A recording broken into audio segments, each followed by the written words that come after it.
Next 9 news में आपका बहुत बहुत स्वागत है। मैं हूं आपके साथ अबरारुल हक रहमानी। राजस्थान में जैसे जैसे विधानसभा चुनाव नज़दीक आ रहे हैं वैसे वैसे ही दोनों गुटों के बीच लगातार तलखी बढ़ती जा रही है।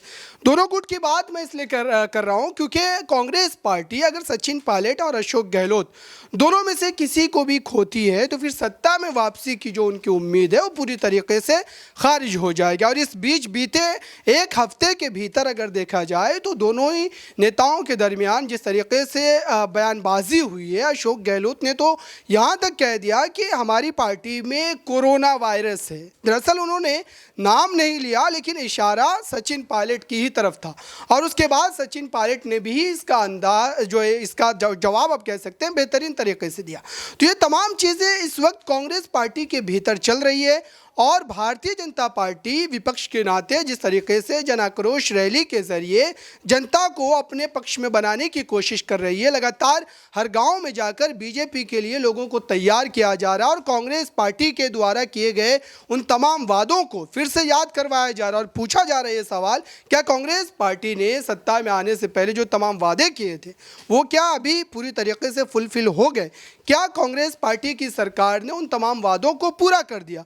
और इन्हीं तमाम मुद्दों को फिर से उजागर कर कहीं ना कहीं सत्ता में वापसी की भारतीय जनता पार्टी की एक उम्मीद जाग रही है।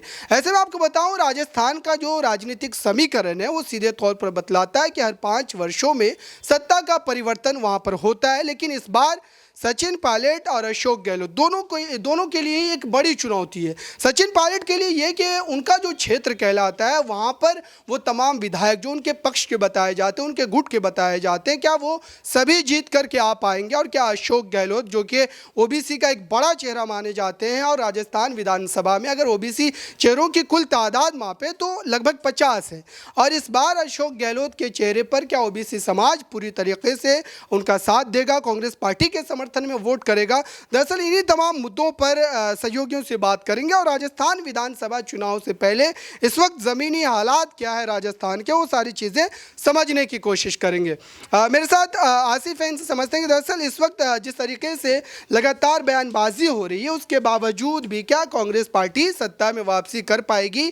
और खास तौर से ओबीसी वर्ग जो कि एक बड़ा वर्ग है राजस्थान का, उनको लेकर के एक बड़ी चाल आप कह सकते हैं कांग्रेस पार्टी की तरफ से चली जा रही है, इसलिए अशोक गहलोत के खिलाफ कोई कड़े कदम जो नहीं उठाए जा रहे। शुक्रिया अबरार। देखिए, इसमें कोई शक नहीं है, जितना दिलचस्प इस वक्त कांग्रेस की अंतरकलह है, लड़ाई है, उतना ही जो है राजस्थान का चुनाव भी है। बिल्कुल सही कहा आपने कि आखिर क्या वापसी की सवाल है। देखिए, वापसी तभी कांग्रेस कर पाएगी या वापसी की उम्मीदें तभी हैं जब पूरी तरीके से जो पायलट के समर्थक के जो गुट हैं, उनके चाहने वाले लोग हैं, अशोक गहलोत के चाहने वाले जो लोग हैं, वो कहीं ना कहीं नाराजगी जताते हैं और इसके मसले का दूर नहीं हो पाया है। क्योंकि अबरार, हम आपने देखा कि जो प्रेसिडेंट के चुनाव हुए, खड़गे को इसीलिए बनाया गया ताकि वो मसले को हल कर सके, लेकिन उन्होंने मसले को हल नहीं किया उस वक्त। हाँ, मानता हूं कि हिमाचल में उसके बाद गुजरात में चुनाव थे तो उस वक्त अब ध्यान नहीं दे पाए, लेकिन अब किस बात की देरी है? क्योंकि अक्टूबर के आसपास चुनाव होने हैं, 3 से 4, 5, 6 महीने बच गए हैं, उसके बावजूद कोई चहल पहल नहीं दिख रही, तो वाकई में एक चुनौती तो है। सही कहा आपने, मुझे नहीं लगता कि शायद वापसी के कोई आसार है, क्योंकि देखिए बीजेपी इतनी कमजोर भी नहीं है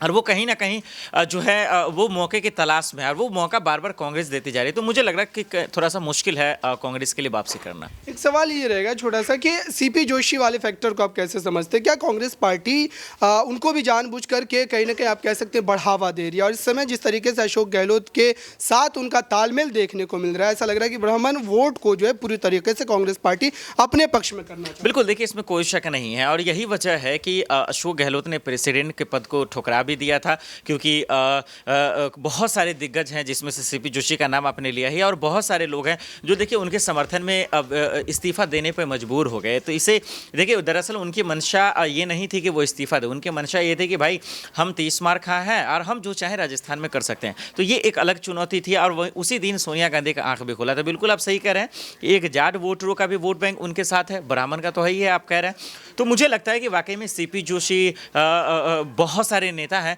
जो कहीं ना कहीं अशोक गहलोत का साथ दे रहा है, यही उनकी सबसे बड़ी मजबूती भी है अबरार। बिल्कुल, इस समय लगातार कांग्रेस पार्टी की यही कोशिश है कि अलग अलग वर्गों को कहीं ना कहीं जोड़ा जाए कांग्रेस पार्टी से, और फिर ये तय किया जाए, ये सुनिश्चित किया जाए कि आने वाले विधानसभा चुनाव जो 8-10 महीने के बाद ही होने वाले, उसमें कांग्रेस पार्टी की वापसी हो पाए। मेरे साथ राहुल है। दरअसल इस समय जिस तरीके के हालात बन रहे, खासतौर से अशोक गहलोत के अगर बयानों पर नज़र दौड़ाए, वो कोरोना वायरस कह रहे हैं सचिन पायलट को, भले ही नाम नहीं लिया उन्होंने, लेकिन इशारा उन्हीं की तरफ से। तो क्या अशोक गहलोत ये बात नहीं समझ रहे कि सचिन पायलट के बगैर राजस्थान में सत्ता में वापसी उनके लिए इतना संभव नहीं लग रही? देखिए, राजस्थान में सचिन पायलट को लेकर जिस तरीके से कहा गया है गहलोत गुट की तरफ से, बिल्कुल भी ठीक नहीं है। और ये अगर हम देख रहे हैं कि लगातार गहलोत गुट जो है वो पायलट के खिलाफ एक ना एक नई साजिश रास्ता चला आ रहा है। अभी हाल ही में राहुल गांधी की यात्रा जो राजस्थान पहुंची थी, उस दौरान हमने देखा था गहलोत भी मौजूद थे, पायलट भी मौजूद थे, और बाकायदा ये चीज़ बहुत पहले से कहा जा रहा है कि भाई देखिए, राजस्थान का चुनाव नज़दीक है, मध्य प्रदेश का चुनाव नज़दीक है, छत्तीसगढ़ का चुनाव नज़दीक है। तो ऐसे में चुनाव के वक्त में कांग्रेस पार्टी के नेता इस तरह की बयानबाजी ना करें या इस तरह से आपसी फुटमस ना करें जिसका इनको नुकसान हो। ये हमने क्या देखा कि भाई पंजाब में काफी वक्त से कैप्टन वर्सेस सिद्धू चल रहा था, जिसका कितना नुकसान पंजाब में कांग्रेस पार्टी को हुआ। आपने कैप्टन को हटा दिया, सरकार गिर गई, चन्नी सीट नहीं बचा पाए, सिद्धू बचा नहीं पाए। हमने क्या देखा कि मध्य प्रदेश में इससे पहले जब चुनाव हुए, आपने सिंधिया को मुख्यमंत्री नहीं बनाया, कमलनाथ को बनाया, सिंधिया विधायक लेकर चले गए, कमलनाथ की सरकार गिर गई।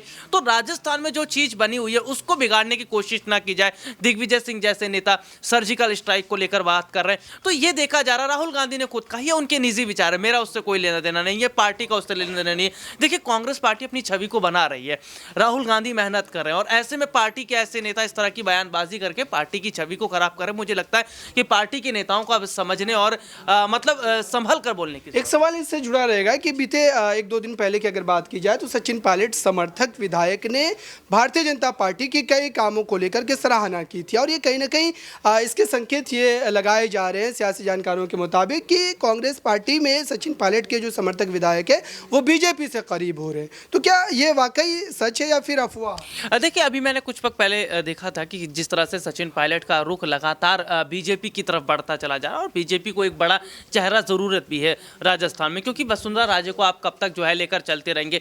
अभी की जो तस्वीर हम देख रहे हैं, युवाओं पर फोकस किया जा रहा है। जैसे सिंधिया को बीजेपी ने केंद्रीय मंत्री की जिम्मेदारी दी। मुझे ऐसा लग रहा है कि अगर चुनाव से पहले पायलट को लेकर कांग्रेस पार्टी कोई बड़ा कदम नहीं उठा पाती तो शायद बीजेपी की तरफ रुख कर सकते हैं। बिल्कुल, तो ये हालात आप कह सकते हैं कि कांग्रेस पार्टी के लिए बेहतर नहीं है, और लगातार जिस तरीके से सचिन पायलट को जिस तरीके से नज़रअंदाज किया जा रहा है, वो सीधे तौर पर दर्शा रहा है कि राजस्थान में आने वाले समय में विधानसभा चुनाव से पहले हो सकता है कि कांग्रेस में एक बड़ी टूट भी हो, क्योंकि प्रधानमंत्री नरेंद्र मोदी का दौरा होने वाला है राजस्थान का। उससे पहले विधायकों का इस तरीके से तेवर बदलना, खासतौर से सचिन पायलट गुट के जो तमाम विधायक माने जाते हैं उनका, ये कहीं ना कहीं एक बड़े संकेत की तरफ इशारा कर रहा है। तो देखते हैं कि कांग्रेस पार्टी अशोक गहलोत के नेतृत्व में क्या फिर से एक बार सत्ता में वापसी करती है या फिर बीजेपी बाजी मारती नजर आएगी। और साथ ही सीपी जोशी जो इस वक्त लगातार फैसले लेने के मूड में बिल्कुल भी नजर नहीं आ रहा है, अशोक गहलोत की तरफ लगातार उनका झुकाव नजर आ रहा है, ये भी एक बड़ा फैक्टर इस वक्त माना जा रहा है। इस खास रिपोर्ट में बस इतना ही। देखते रहिए ताज़ा तरीन खबरों के लिए नेक्स्ट 9 न्यूज़ को। धन्यवाद।